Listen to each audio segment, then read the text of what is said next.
Class 7th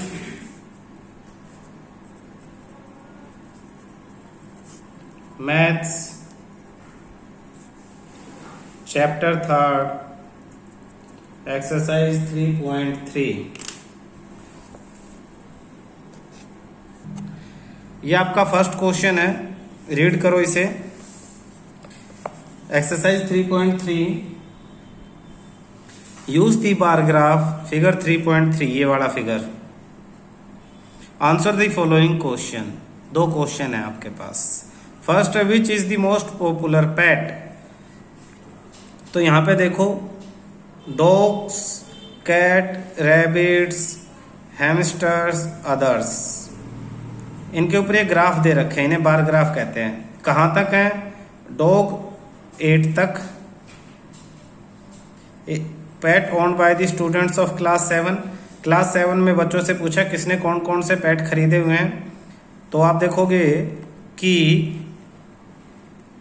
जो pet animals हैं उनमें से डॉग किसने 8 तक है, तो 8 स्टूडेंट ने, कैट 10 स्टूडेंट्स ने, रैबिट्स ओनली 2, हैमस्टर्स 4 और 6 के बीच में यानी 5, अदर्स 2 और 4 के बीच में यानी 3। तो सबसे ज्यादा पॉपुलर कैट। इस तरह से बार ग्राफ आपको रीड करना आना चाहिए। आपको बार ग्राफ रीड करना सीखना पड़ेगा। इस बार ग्राफ में देखो, दोबारा दिखा रहा हूं मैं, इधर नंबर ऑफ स्टूडेंट्स दिए हुए हैं 0, 2, 4, 6, 8, 10 और 12। इधर जो पेट्स हैं वो दिए हुए हैं dog, cat, rabbit, hamster, others. जिसका ग्राफ जितने ऊपर तक जाता है वहीं से आप वाई एक्सिस की तरफ जाओ और पता लगेगा कि डॉग कितने बच्चों ने खरीदा है, 8 स्टूडेंट ने, कैट्स कितने ने, 10 स्टूडेंट्स, रैबिट यहाँ तक, और ये लाइन कहाँ तक गई है, 2 तक, यानी रैबिट 2 स्टूडेंट्स ने, हैमस्टर्स 2 और 4 तक कंप्लीट, और 4 और 6 के बिल्कुल बीच में गई है, 4 और 6 के बीच में। तो 4 और 6 के बीच में क्या आ जाता है, 5, तो 5 स्टूडेंट ने।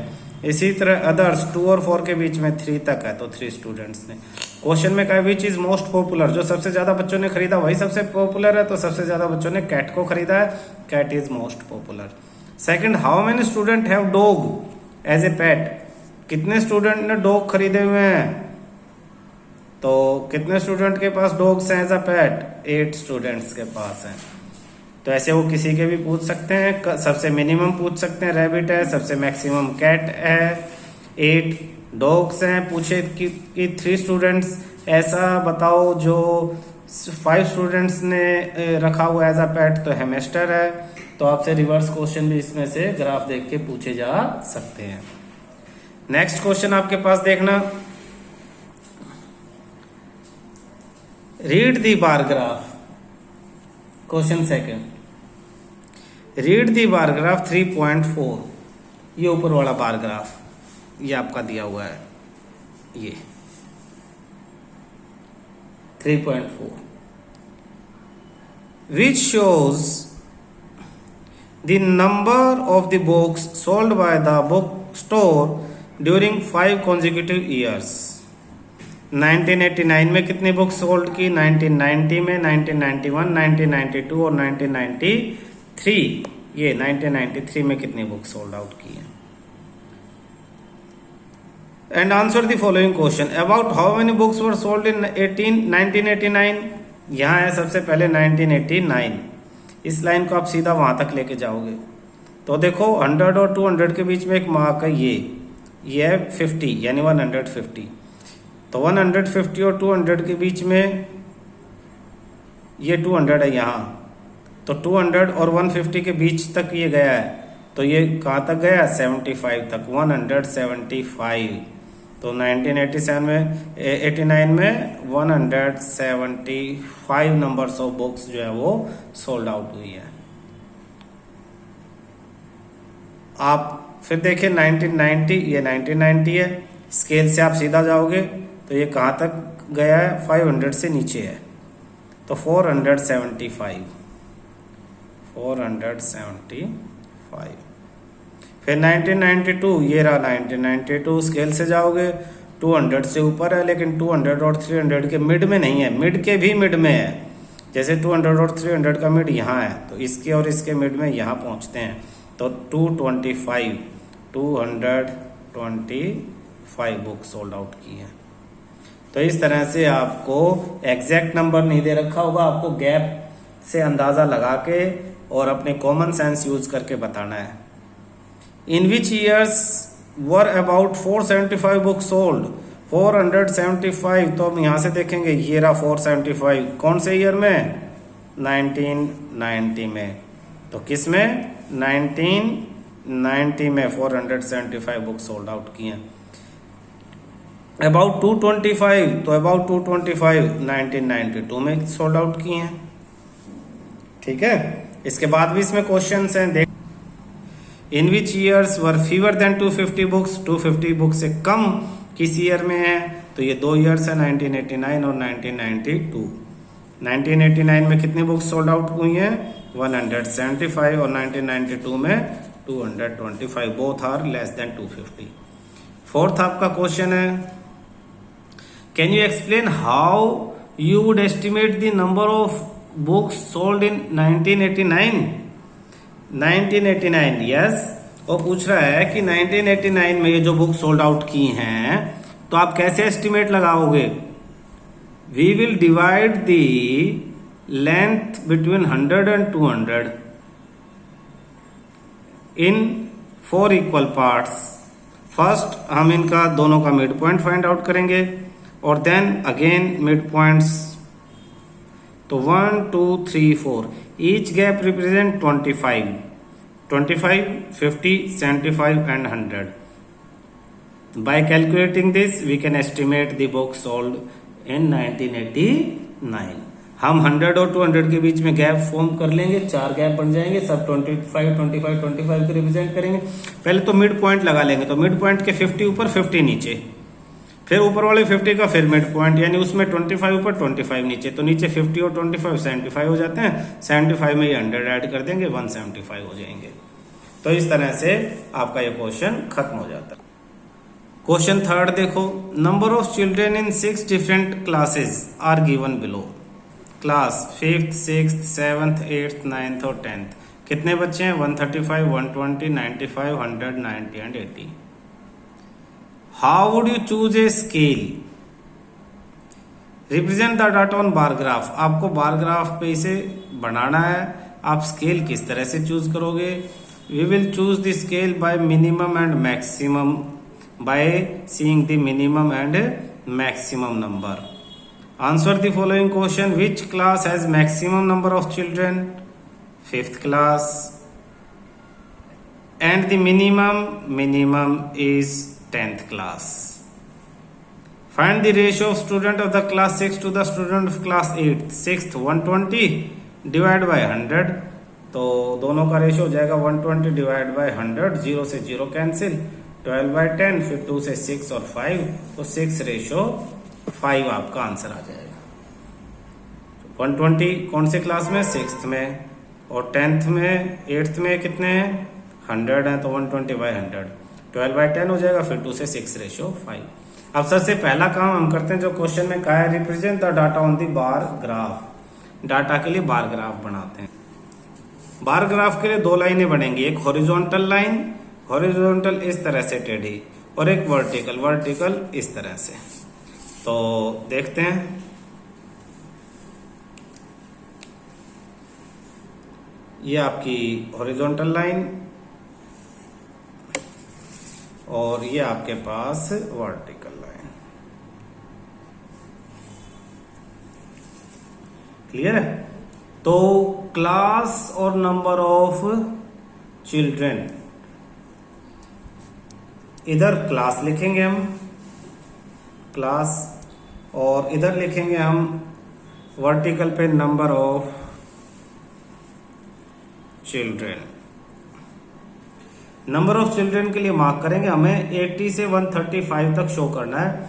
हम 10 का डिफरेंस शो कर सकते हैं, 80, 90, 100, 110, 120, 130 और 140। इसके लिए अब हम मार्क कर लेंगे।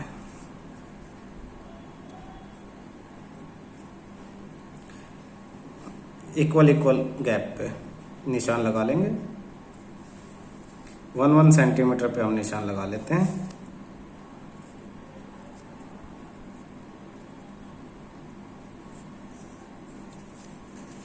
तो 80 से शुरू करते हैं। यहाँ 80, 90, 100, 110, 120, 130, 140 और 150।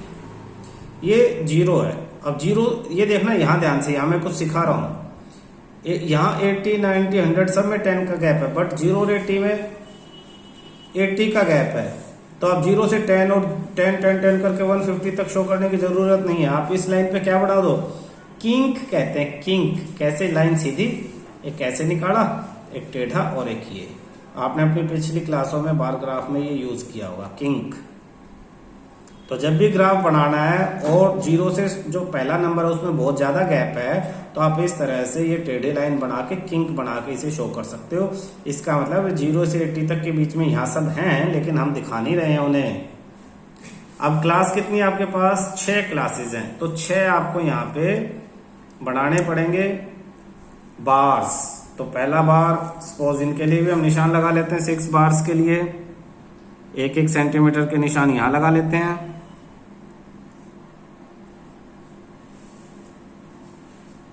एक, 2, 3, 4, 5 और 6। फर्स्ट बार को कहां तक ले जाओगे, 135। 135 कहाँ आएगा, 130 और 140 के बीच में, अप्रोक्स इस तक, अप्रोक्स 135 आएगा आपके पास यहां तक। हमने रेड पेन से अंदाजा दिया है, तो आप इसे ले जाओ 135 तक।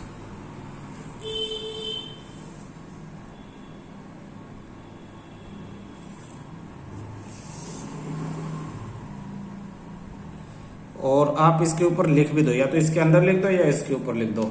इसके ऊपर आप 135 लिख सकते हो, और इसके अंदर लिख सकते हो 5th, या नीचे लिख सकते हो 5th 135। 5th यहाँ अंदर भी लिख सकते हो, नीचे भी लिख सकते हो। ऊपर ये 135 शो करती है। नेक्स्ट ग्राफ हमारा बनेगा 120 तक। तो 120 तो बिल्कुल सिंपल है, इसके से यहाँ लगभग ऐसे। तो ये आपका हो गया 120 तक, और ये 6th। 7th है 95 तक। 95 90 और 100 के बीच में है, तो 90 और 100 के बीच।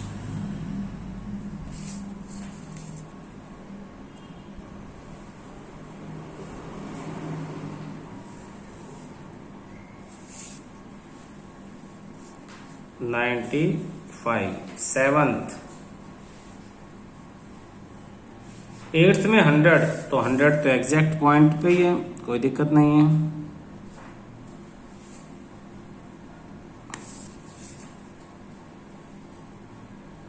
आप इसे पेंसिल से बनाना, ताकि अगर कुछ इरेज करना हो तो आप आराम से उसे इरेज करके दोबारा बना सको। 100, और ये 8th। 9th आपका 90 तक।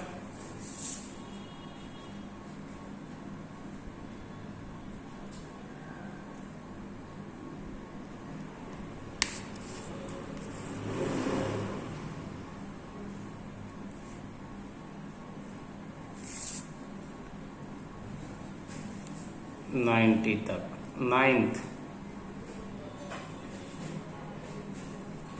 और 10th आपका 80 तक, जस्ट 80।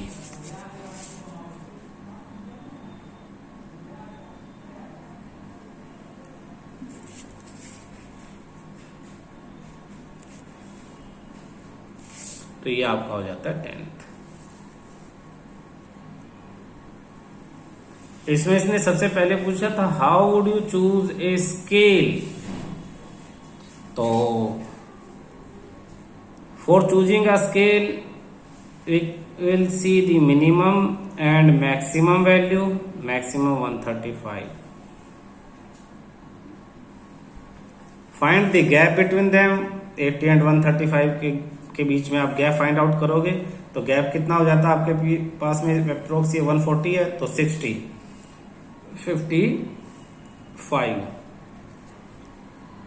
55 को अप्रोक्स 10 या 5 में आप डिवाइड कर सकते हो। तो अगर 5 में डिवाइड करोगे तो 11 आपके पास आता है। आप 5 5 5 5 का गैप भी चूज कर सकते हो, 80 85 90 95 100 105, और आप 80 से लेके 140 तक बढ़ाओगे तो 10 10 का गैप भी आप चूज कर सकते हो। सेकेंड है आंसर द फॉलोइंग क्वेश्चन में which class has maximum number of children. तो मैक्सिमम नंबर बी का first, 5th class has maximum number of children and minimum 10th class has the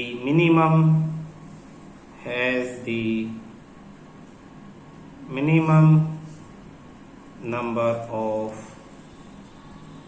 children, 10th class. Find the ratio of the student of class 6 to the class 8th. Second, B. Ratio, number of student in class 6th upon number of student in class 8th। तो 6th class में कितने बच्चे हैं देखना, 120, 8th class 100, 0 से 0 cancel, 12/10, 2 6 जा 2 5 जा 6/5, therefore ratio is 6:5। क्या रेशो आ जाता है आपके पास, 6:5। तो थर्ड क्वेश्चन यहां खत्म हो जाता। क्वेश्चन 4,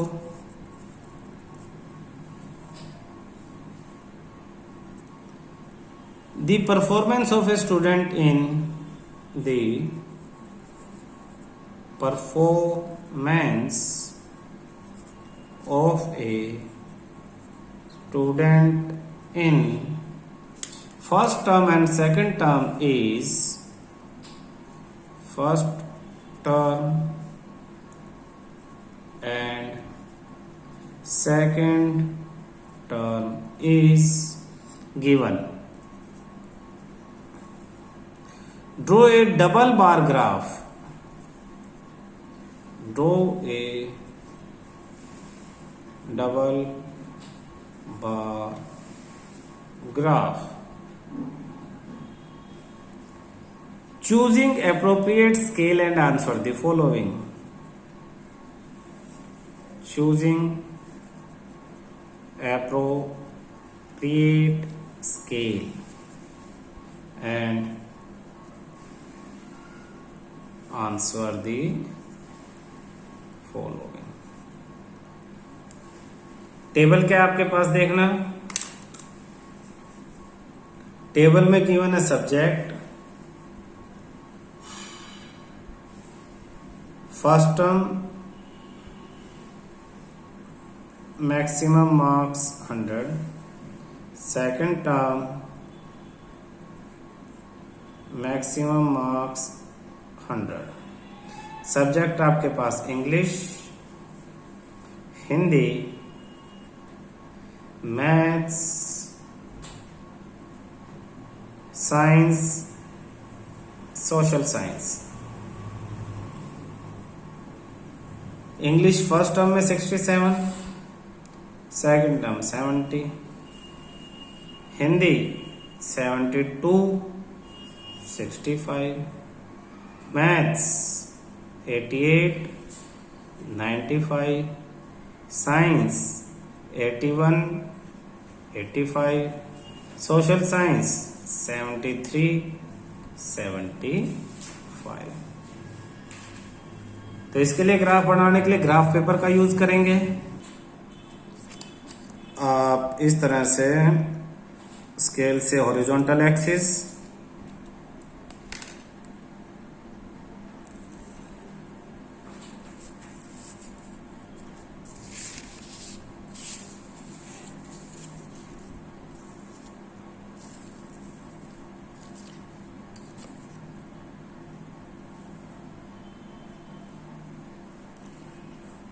फिर वर्टिकल एक्सिस ऊपर की तरफ,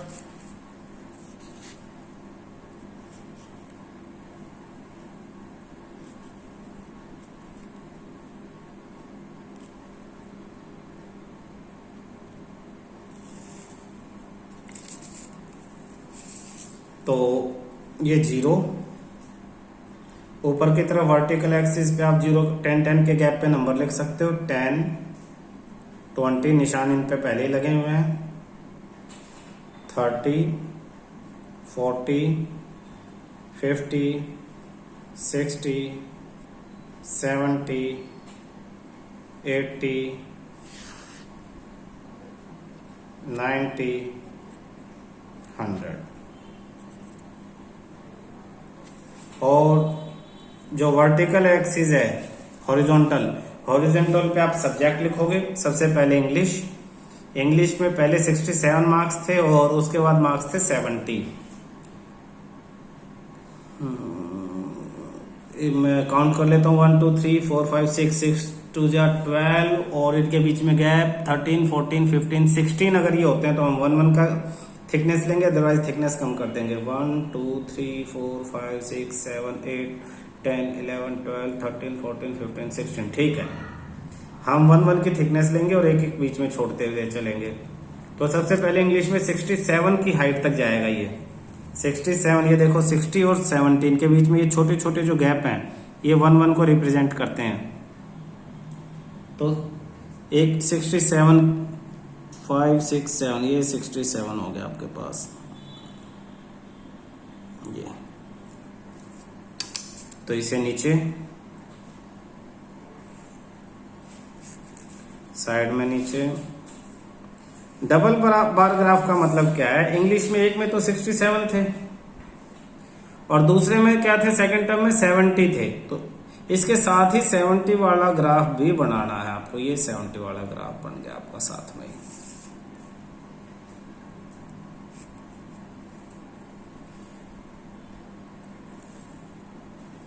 तो ये दोनों इंग्लिश के लिए हैं, 67 और 70 इंग्लिश। इस पे आप लिखोगे फर्स्ट टर्म और इस पे आप लिखोगे सेकंड टर्म।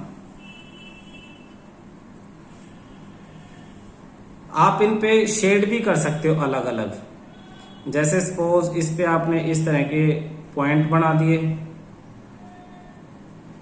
या इस पे आपने इस तरह की लाइनें ड्रॉ कर दी और इस पे आपने ऐसे इस तरह की वर्टिकल लाइनें ड्रॉ कर दी हैं। और आप अलग से स्केल में ऊपर दिखा सकते हो कि ऐसे टेढ़ी जो लाइनें ड्रॉ हुई हैं वो फर्स्ट टर्म को रिप्रेजेंट करती हैं, फर्स्ट टर्म, और जो ऐसे इस तरह की लाइनें ड्रॉ हुई हैं वो सेकंड टर्म को रिप्रेजेंट करते हैं, सेकंड टर्म। तो आप इस तरह से ऊपर दिखा सकते हो या फर्स्ट टर्म सेकंड टर्म आप लिख सकते हो। बहुत सारे मेथड होते हैं इन्हें बनाने के। नेक्स्ट हिंदी 72 और 65। तो इसी में देखो एक गैप छोड़ दो। नेक्स्ट में 72, ये 72 की लाइन ड्रॉ कर लो। ये 72 70 से ये 70 की थी, उससे ऊपर 2 ब्लॉक और निशान लगा लो नीचे तक।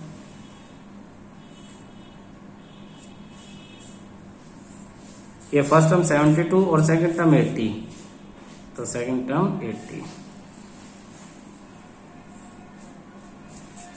ये 80। तो 72 और 80 ये फर्स्ट टर्म और ये सेकंड टर्म। किस सब्जेक्ट के लिए? ये हिंदी के लिए। इसी तरह से नेक्स्ट के लिए 88 एंड 95। फिर एक ब्लॉक छोड़ दो। नेक्स्ट ब्लॉक पे यहां तक 80 था, 85 86 एंड ऊपर से 2 छोड़ दो, ये 88।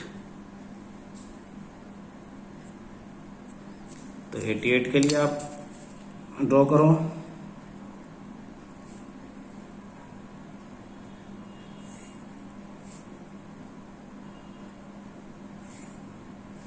ये फर्स्ट टर्म में 88 और सेकंड टर्म में 88 95, तो ये 90 है, 95 और 90 और 100 के बीच में ये आपका 95।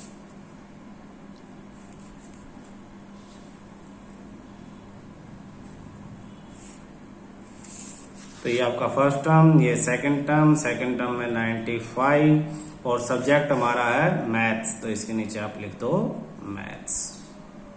नेक्स्ट साइंस 81 85, फिर 80 देखो यहाँ 80 है, सामने आ जाओ सीधा एक ब्लॉक छोड़ दो, ये 80 से ऊपर एक ब्लॉक, वन स्मॉल ब्लॉक, ये 80 के 81 के बाद 85 यहाँ तक है, ये ऊपर 80 और 90 के बिल्कुल बीच में। तो ये आप किसके लिए बना देंगे? साइंस के लिए।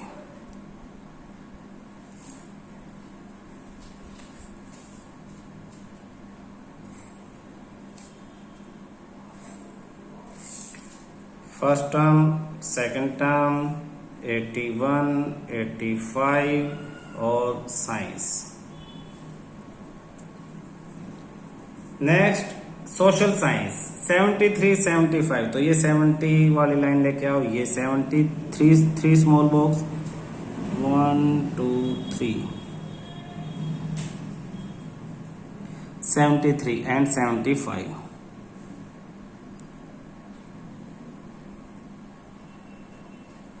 तो 73 एंड 75 के लिए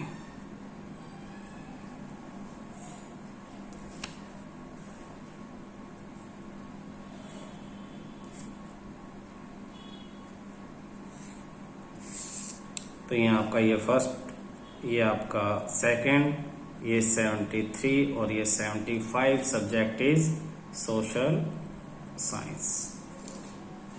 इसमें आपको एक और चीज लिखनी है, नीचे एक्स एक्सिस है, आप यहाँ पे ये एक्स लिख दो और ये ऊपर ये वाई एक्सिस है, तो यहाँ पे ये आप वाई लिख दो और यहाँ पे आप लिखोगे स्केल ऑन एक्स एक्सिस। तो एक्स एक्सिस पे तो कोई स्केल है ही नहीं, तो एक्स एक्सिस पे आपने क्या शो किया है? सब्जेक्ट। ऑन वाई एक्सिस पे आपने स्केल शो किया है, तो वाई एक्सिस पे आपका जो स्केल है वो 1 box equal to 10 marks, 1 box equal to 10 marks. एक जो बॉक्स है 1 बॉक्स और 1 unit equal to 10 marks. 1 unit को 10 मार्क्स आपने शो किया है। किस सब्जेक्ट में परफॉर्मेंस को इंप्रूव किया है? इंग्लिश में, मैथ में और साइंस में और सोशल साइंस में।